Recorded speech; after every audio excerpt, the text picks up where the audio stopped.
All right, hello everybody. Just waiting for a few more people to join, and then we'll make a start. Yeah.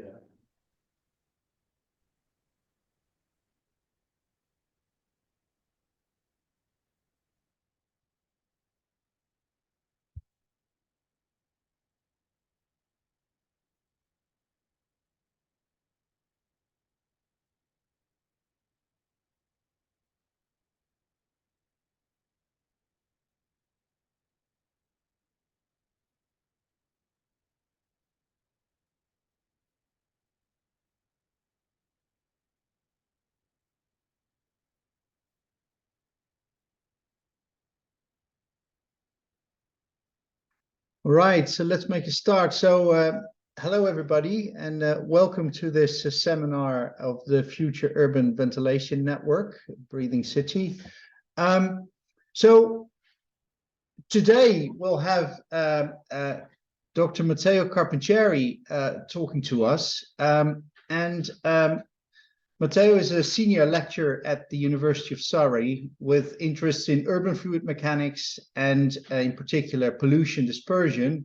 Matteo is the director of the Enflow facility, which I'm sure you all know. So it's the UK's environmental wind tunnel. It's huge. They can do fantastic experiments. He's going to tell us something about that today. So in general, the way we do things, so let's keep questions till the end. If you want to put them in the chat, that's fine. We'll answer them in the end. You can also unmute then. So without further ado, let's give it up for Matteo. Thank you very much, Martin, and thanks for the nice introduction. So today I'm going to talk about wind tunnel modeling of urban aerodynamics and air pollution, and the presentation will start with a bit of background on what is it that we are studying in terms of when we talk about urban aerodynamics, what we are interested in, what part of this very huge problem we are interested, we are capable of studying. Of course, I'm going to focus, as Martin said, on the wind tunnel because we got a lab and then we want to advertise it. So next, we're going to talk a little bit about what we are doing in recent years, and especially we're going to focus in two particular aspects of the urban aerodynamics. One is the presence of non-neutral flow. So whenever you have buoyancy due to thermal effects and in urban areas, and also a very important thing nowadays, the effect of tall buildings. Our cities have more and more tall buildings, and it does affect urban dispersion and air pollution, and all of it, of course, it affects ventilation, street ventilation, but also building ventilation. And towards the end, I'm going to talk a little bit about what's going on here in terms of current projects and the near future in terms of what we are trying to study in the next few months and years.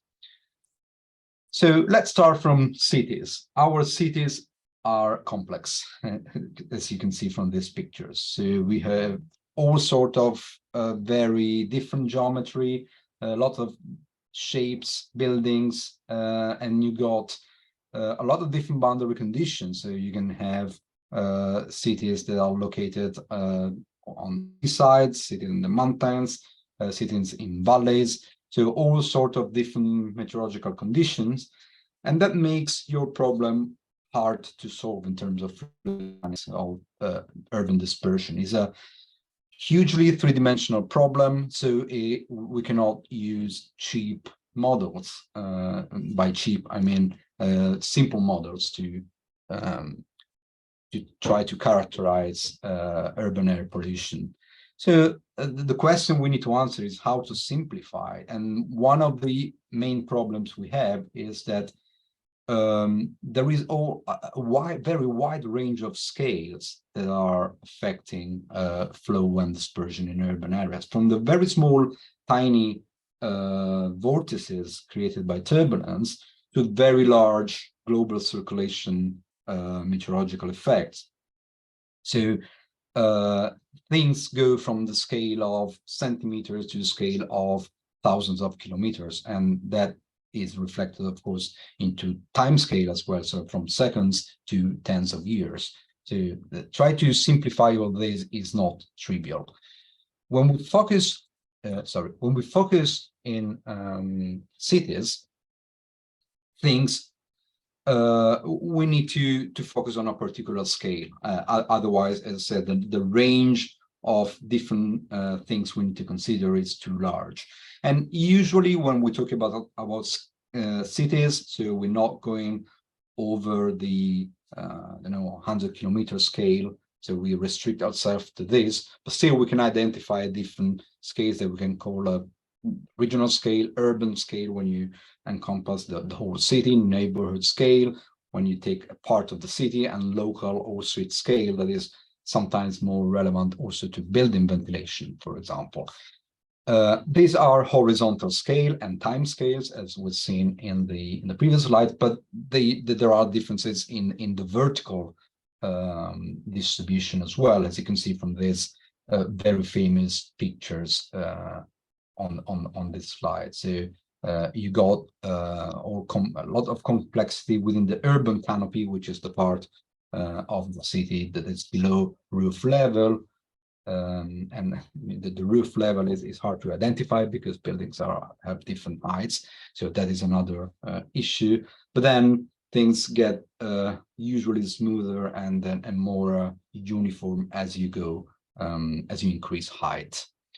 So one thing that we do in the lab, and why we identify as a sort of sweet spot, is what the so-called intermediate or neighborhood scale. We tend to do things at this scale because, well, in the past, there was a lot of research focusing on city and regional scale, or what sometimes we call mesoscale in terms of meteorology.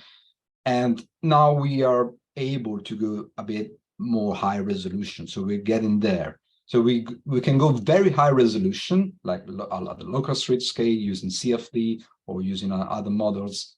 We can go very high resolution, but we cannot include all the larger scales. So this intermediate scale sits somewhat in the middle between these two extremes, and it is something that the wind tunnel is very good at looking at. It is also, this is a very old figure from a paper, but it shows that it's also a sweet spot, for example, when you consider things that are a bit different from air pollution, but more relevant to emergency response in case of an accident, of a accidental release, or even a terrorist attack, or this sort of problems when you have to react in a very small time scale, and you want to affect more people as possible. You want to keep a lot of people safe, and this neighborhood scale sits right there in the middle, and it is a very challenging scale, I would say.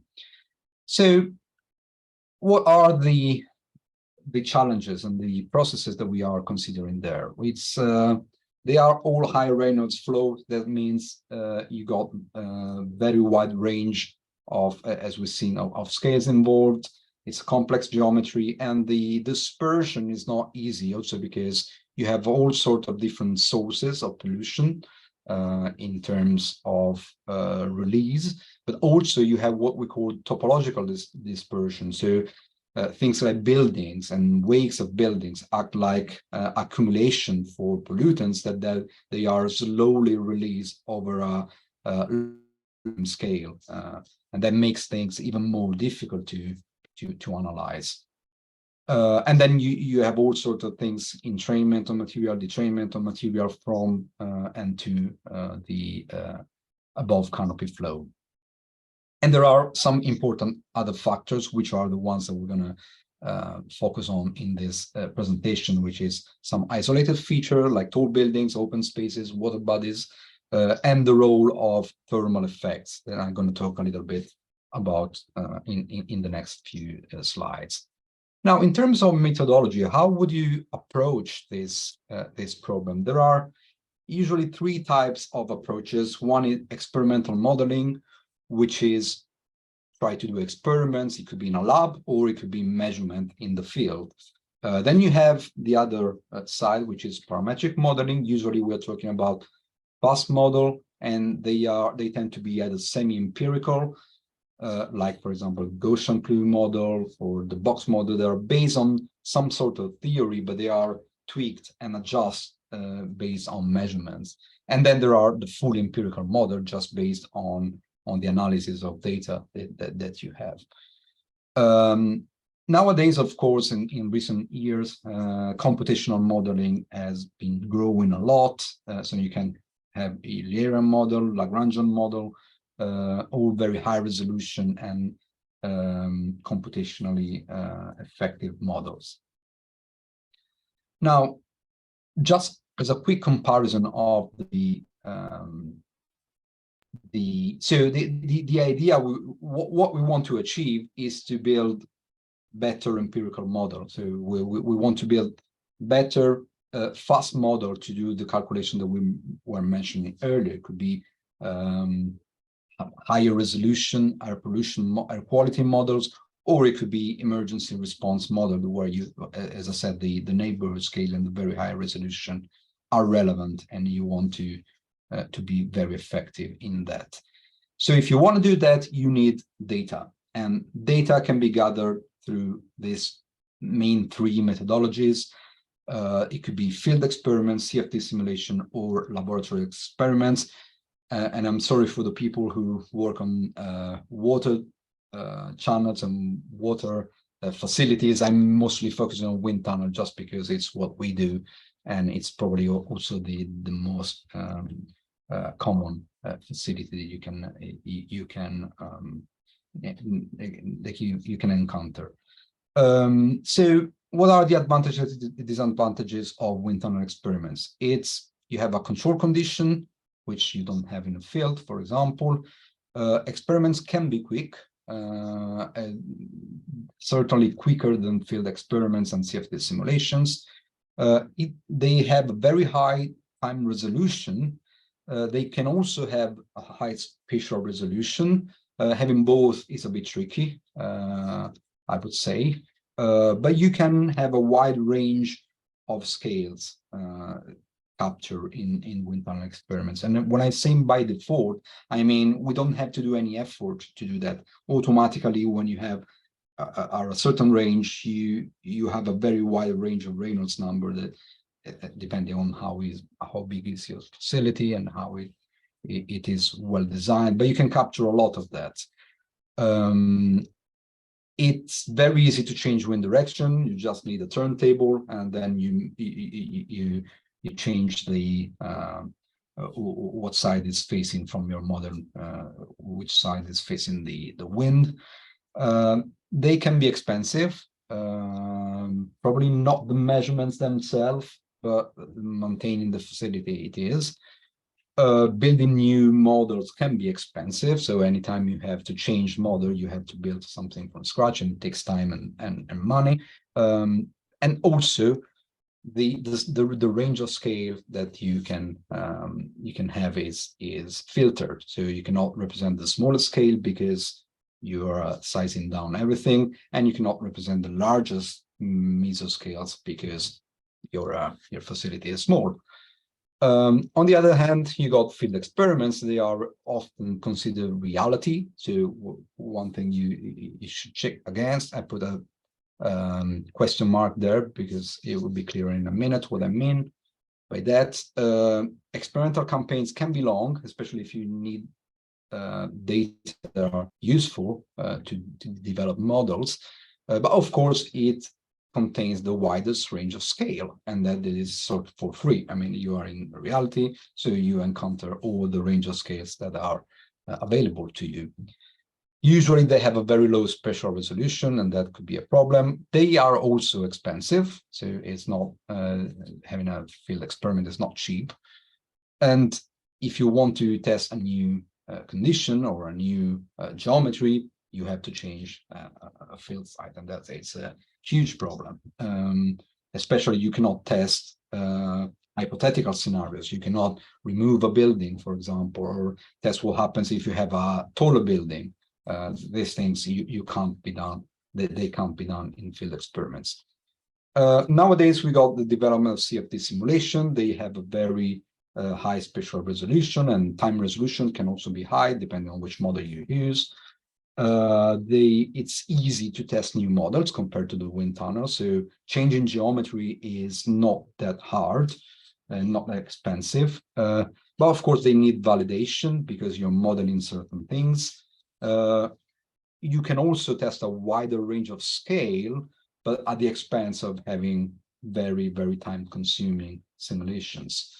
So it could be very time-consuming. So and this is well captured, by the way, on this picture on the right-hand side, which shows the different some differences between the three techniques. Now, of course, we focus on laboratory scale experiments, but if you want to study something, the effect of something on air quality, you need probably all three of them. And that's the reason why when we get towards the end, when I present in the very important project that we are involved in, they all tend to use all three of them. They are complementary, and you need all three to have a picture of what's going on. Another thing that I want to show you for field experiments is that what you capture is essentially, it is reality, but it's not easy to be used for modeling purposes, and that's why you always need experiments and simulations. For example, in this picture, it's a very old experimental campaign over a city in Germany. I think it was Hanover, Göttingen Strasse in Hanover, and then the experiments and the measurement campaign was very well designed. So they removed all possible parameters there. So you don't. The concentrations are on the left-hand side, on the y-axis, you see concentration. They are normalized on the source and the wind speed, so they don't enter into the analysis. And the only parameter that you have is wind direction. But even that, and they also filter the data so that you have all similar meteorological conditions, so always the same range of wind speeds and always the same range of stratification. So it's all in neutral stratification, for example. And you can see that for the same wind speed, you can have hugely different measurement of concentration. That shows you that whenever you do, this campaign was done over decades, so it's a lot of data. Whenever you have field measurements, it's just one single realization of a very large sample of measurements. So finding out the real value, the things you need to validate against, is not exactly easy. So what we do in the wind tunnel is, if you assuming you have very large number of data like this in this case, and you can take the average, like this red line here. Basically, in the wind tunnel, we are similar. We are getting values that are similar to this field average. It's just a sort of ensemble mean of everything, and that's why wind tunnel and CFD are very useful for model development more than field measurements. So that's the long explanation of why we use the wind tunnel to study this. Short explanation is of course, it's because we have a lab and we want to use it. And the lab that we have is the MFlow lab, and it's the main facility is this meteorological wind tunnel.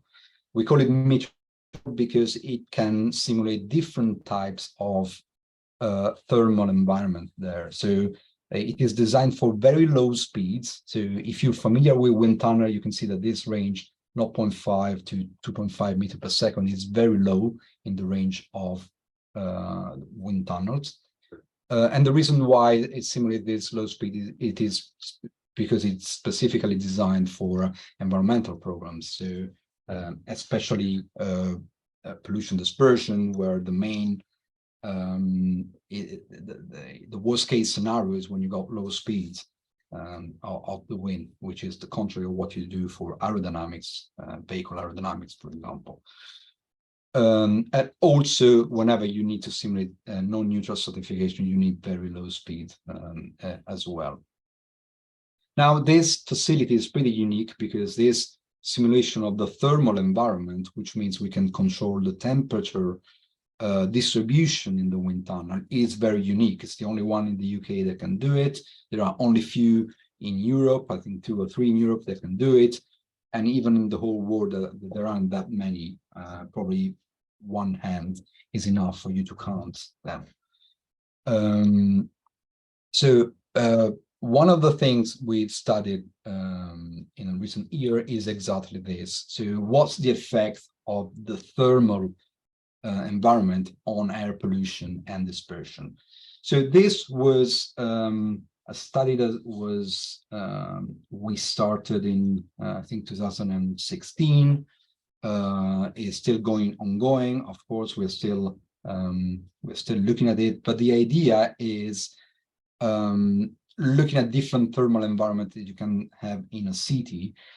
So if you look at all research done in dispersion, you can see that 99% of the literature is about neutral boundary layers. And for neutral boundary layers, it means that you don't have any effect due to buoyancy. So everything is dispersed thanks to mechanical turbulence, which is created by turbulence in natural turbulence in the urban area. However, if you look at these measurements on the left-hand side, you can see that even in a city as big as London, non-neutral conditions are pretty common, and we usually distinguish into unstable conditions or convective conditions when you have very high buoyancy and high thermal turbulence. So it's turbulence that is generated by heating. Usually you got higher temperature on the ground that makes rising turbulence from the ground up, and that makes the lowest layers of the atmosphere much more effectively. On the other hand, you got stable boundary layers whenever you have usually in very cold days where you have the ground that is cooler than the above air, then it's everything, all vertical mixing is suppressed. So they are very common, as you can see from these measurements, but there are many experimental data that we can use to develop our models there. And the lack of experimental data is because the lack of specifically designed facility. As I mentioned, the ENFRA one is one of the very few ones that can actually do that. And also the methodologies are hard to develop. They are not that straightforward.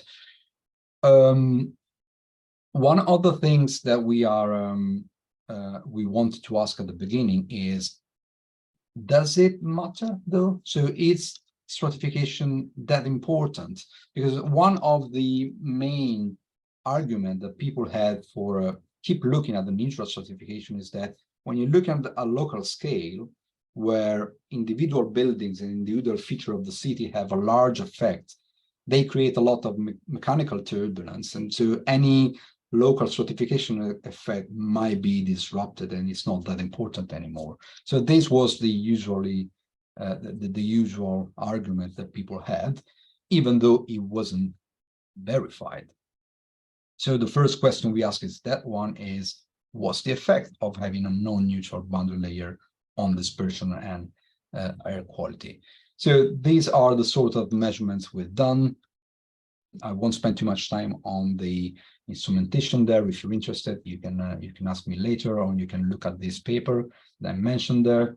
But what we've done, we had an idealized urban canopy, a regular array of buildings, put at a 45 degrees direction over with the street axis and the wind direction, between the street axis and the wind direction. And we measure all that we can measure: temperature, concentration from a source,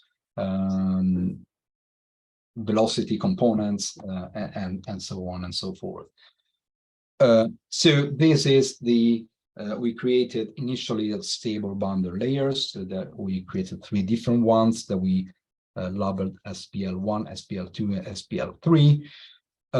And one of the first things we verified is that having buildings, large buildings in an urban canopy, that doesn't destroy completely the incoming stratified flow that we had. And this is reflected on the Richardson number. Again, I won't talk about too many details, but it's a measure of how much buoyancy effect affect your flow compared to other sources of turbulence. And basically, when you have 0, you're neutral.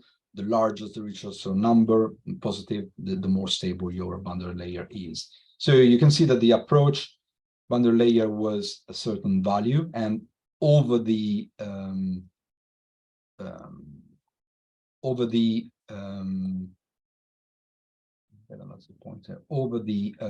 urban array, we get a slightly smaller value. That means that it is a bit destroyed, the stratification, but not too much. The effect is not huge, and you still have a stable boundary layer even over the array, which is comforting compared to what we want to do.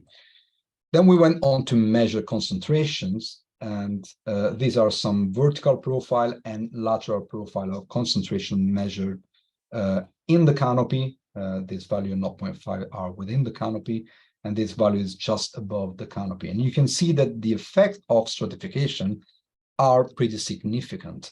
So, for example, you can see that the strongest stratified boundary layer creates a concentration in the canopy of pollutant that is twice as much as for a neutral boundary layer, and that's significant.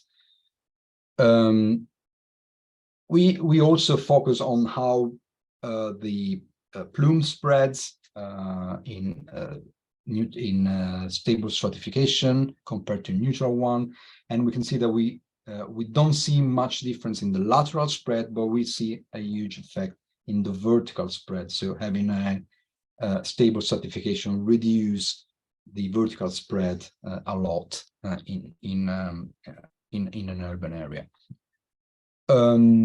There are some effects also on how the plume is deviated from the wind tunnel. Now, this deviation is because you have a 45-degree wind direction, and the buildings are longer in one direction than they are in the other, and then you have some sort of channeling effect within the buildings. And that is, so you already have the neutral boundary layer. In a stable boundary layer, we didn't observe any difference in this deviation, but we did observe some differences above the canopy, and this is not due to the flow, because at this point above the canopy, the flow is already aligned perfectly with 45 degrees, that wind direction. It's due to the fact that you have larger concentration going longer along the long street, and that creates a source from below that is elongated in one direction, that is in the other, and that creates a slightly different plume above the canopy. We've done the same thing for a convective boundary layer. So when you had the opposite effect in terms of buoyancy, so you have much more mixing due to thermal effects. And again, we observed that there is some sort of degree of reduction of this convective effect in the urban canopy, but it is still appreciable. The Richardson number for convective effect is negative, but again, as you're going closer to 0, you're going closer to neutral conditions. And the effect on concentrations, again, is very, very, very big. You can see that the concentration for the strongest convective boundary layer is the concentration are 3 times lower than in neutral boundary layers. So the effect is huge. And again, you can see the effect on the vertical spread that is much more enhanced in convective condition than it is for neutral conditions. And same, we have an effect on vertical mixing, so the channeling effects are affected a little bit, even though it's a bit harder to interpret. So, of course, we've done much more than that in terms of analysis, but this is in a nutshell. The answer to our question, it doesn't matter. The answer is yes, it does matter. And it is a very important effect that we need to study in our cities, because it can create concentration of pollutants that are twice as higher or 3 times as lower. So it's a huge effect on concentration at ground level where we live and breathe. Another thing is that we observe it is that in the wind tunnel, we cannot create a very strong stratified boundary layer. But that is not a huge issue, because basically what we found out is that we can cover slightly, roughly 75% of the cases that are available in the city. We cannot cover the extreme cases at the moment in the wind tunnel. We also done some experiments with another type of problem, which is the interaction of the incoming stratified boundary layer and local heating sources that you can have for a lot of different reasons. It could be anthropogenic heat, or it could be a different surface like a water body, or like in this case, we were simulating what happens in the morning when you have a stable boundary layer and suddenly you got the sun shining on one side of the street and getting that surface much warmer, much hotter than the rest of the street, and you create all local effects there, and things get even more complicated. You can see that the usual street canyon circulation and distribution of pollution is altered significantly by the presence of local heating or cooling of the street. And we simulated all sorts of different cases there, heating one wall, the 2 walls, the street, or a combination of these things, which are all situations that can happen in a real urban area, depending on geometry and meteorological conditions. So this is another aspect that we're planning to study more details in the future. There is already a paper published, as you can see there in this slide, if you want to find out more. So the second aspect, and I'm gonna go very quickly through it, it's that we focus our attention on in the recent year is the presence of tall buildings. Tall buildings can have a disproportionate effect on the surrounding urban area, as we found out in many experiments before, even from 15 years ago. We found out that just having a single tall buildings would disrupt the flow around the building for a very long time. So this was the main motivation why we started to study this. So we started from a very simple problem, which is the realization that a lot of studies in terms of boundary layer development and even dispersion were relying on measurement of roughness that are based on small building roughness, so normal size buildings.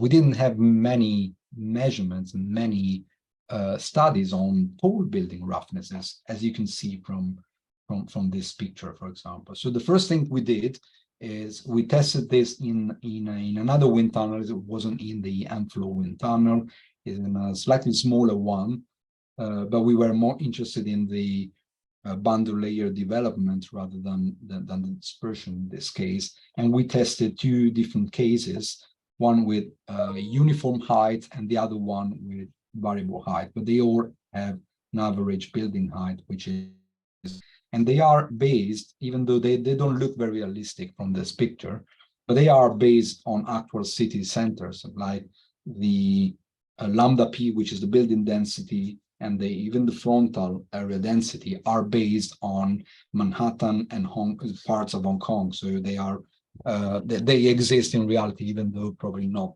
as extensive as these models were. The The interesting bit was try to figure out how the boundary layer develops, and we did find significant difference from boundary layer development over smaller roughnesses. And it's all summarized in this paper here. Recently, we went to a slightly more realistic test case, which is what happens when you have a tall building cluster surrounded by a normal, I would say, normal size buildings. This is a more, of course, this situation is a bit more common than having a very huge area of tall buildings there.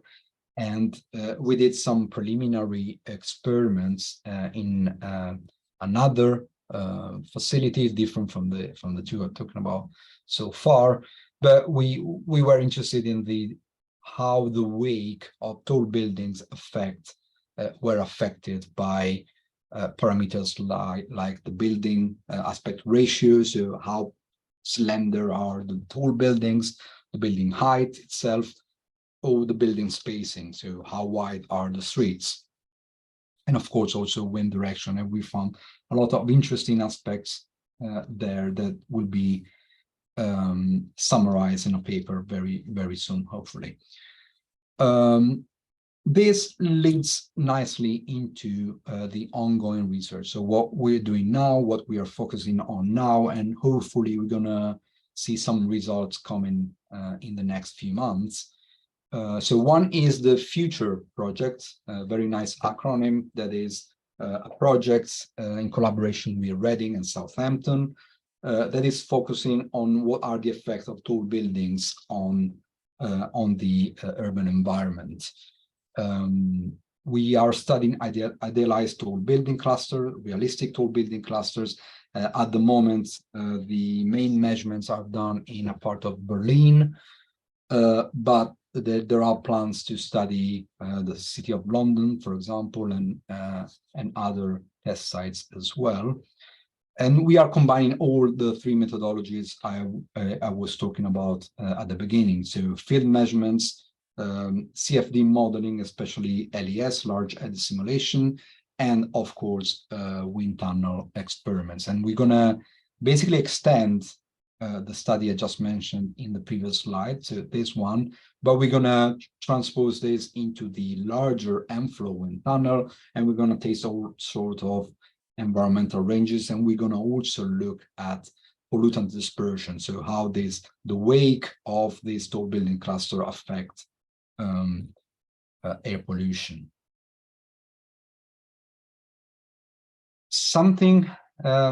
A different project, ashore, is actually focused on heterogeneity, and especially what we are looking at are when you have a complex urban environment where you have different roughness, so different sizes of buildings, different neighborhoods can have different roughness in terms of as far as the flow is concerned.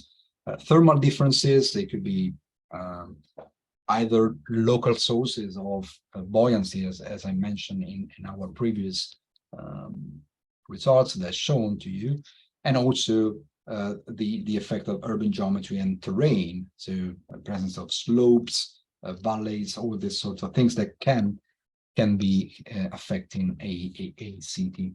So we would still using the three big methodologies there. We have field site in Bristol, which we're going to do measurements soon, and wind tunnel measurement and LES modeling are also used. And this study is conducted, is led by the University of Reading and in collaboration with Bristol Imperial College, Southampton as well.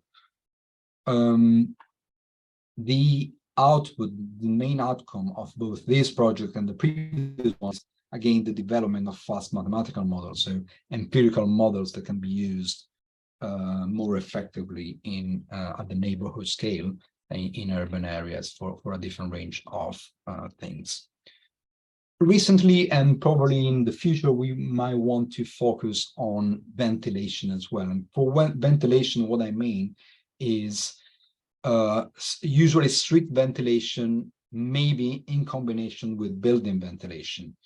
I think one aspect where wind tunnels can be very effective is by including the surrounding environment on buildings. So while you can do things very clever with single buildings, ventilation, with other methodologies, if you want to include the external environment like buildings, streets, you need to, the wind tunnel is very useful. So we've done some preliminary tests, for example, just embedding I don't know if you can see from this picture, but there's a small model of a room with windows there. And we tested what happens in terms of interaction between the indoor and the outdoor in a building, in an urban area. And we want to try to explore this in much more details in the future. And of course, testing also aspects relevant to the urban ventilation. So how building density and size of buildings affect the ventilation of streets. I want to conclude this talk just by showing our wind tunnel, just because I like showing pictures about wind tunnel, just to update you on some recent work that we've done in the Enflow wind tunnel. This is a picture of the outlet of the wind tunnel, so where the air goes out.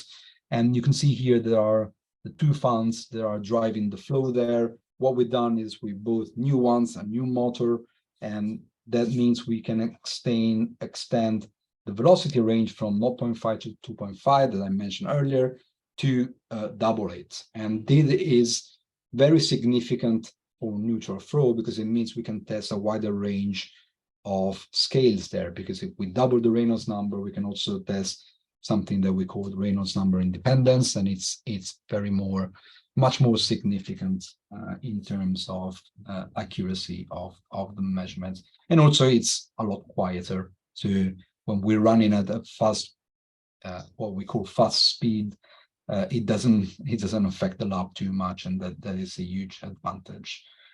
I think that's all I wanted to show you today. Just a quick overview of what we do in the lab. I hope that you enjoyed that. And if you have any questions, please ask me either now or using my contact details there. So thank you very much. Thank you very much, Matteo, for this really interesting talk. Are there any questions? Feel free to, you can either raise your hands, you can unmute yourself if there's no rush on hands. Are there any direct questions?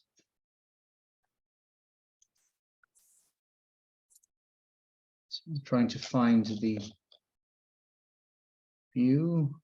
Just to say thanks for the presentation. It was very interesting. Is there a chance the slides could be made available? Yes, I haven't got any problem. I know that the recording is going to be available, but I've got no problem sharing the slides as well. So yes, I can send it to Martin or Helen, and then probably they could be distributed to anyone who wants to look at them. Okay, thank you. Right, Darren, you've got your hand up. Yep, thank you very much for the really, really interesting talk, and it's thrown a lot of thoughts about the thermal influence on the wind environment pollution. My question relates to an earlier slide you had with the relationship of scale and concentration, and it was like this adverse relationship. And was that related to a single event in a single location? Because I imagined at the local scale, you have multiple repetition of the local scale in terms of concentrations. So I couldn't. It was before then. It's about the third slide. Right. Is it this one or? No. No, there was another before then. Before then, it was early on.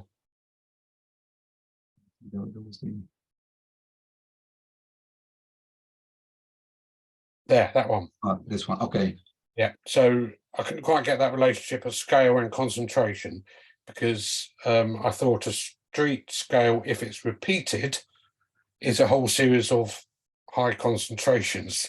So have I missed something there? Is it? No, I think no. This is a qualitative plot, so it doesn't. It is not related to any particular event. It's just the meaning of it is that if you are looking at too small of a scale, I mean, whenever you got an emergency response scenario like accidental release, for example, or something very close to the source, you have very high concentrations. So it might be significant, it's dangerous, but also very few people are affected by that. If you go on the other hand, so very far from the source, you have lower concentration, so perhaps it's not a problem, even though the number of people affected could be very large, because now you are enclosing a wider range of the city.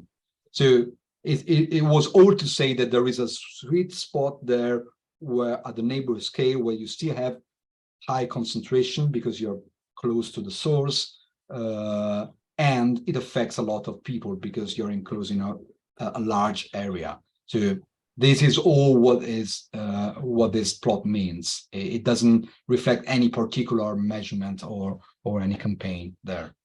Okay, so ignoring thermal effects, there's no particular reason why a street scale concentration would vary from neighborhood scale for generic usage, but for single event, it's it's just a single event from a point source. It just reflects the fact that if you go farther from the point source, you got lower concentration. okay, great, thank you. All right, any other questions? I have a couple, but I'm saving them.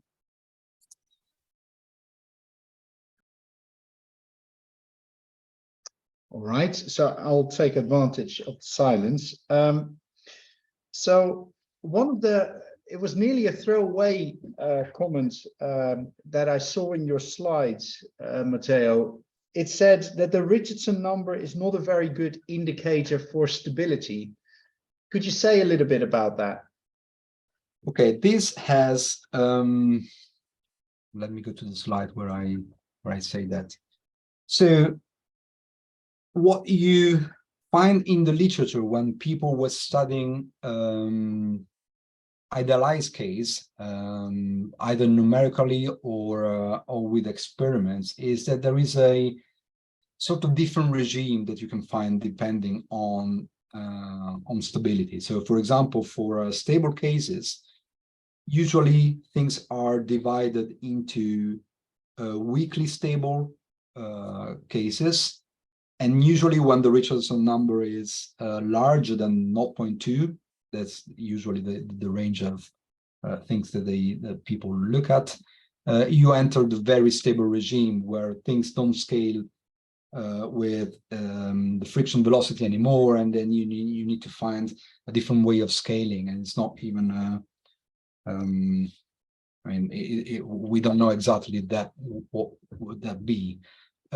What we observe in our experiments is, even though we had value of the Richardson number that is larger than that, we didn't see any difference in terms of scaling or interpreting the data. And that is, well, one thing is that means we are in the same regime, so probably weakly stable regime, but also means that the Richardson number is not a very good number or a criteria to distinguish between these two things.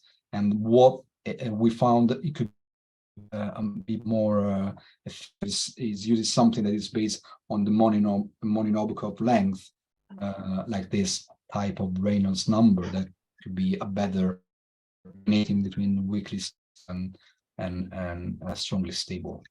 Our cases were well below the 1,000 limit that we put, for example, as a discriminating between the two effects.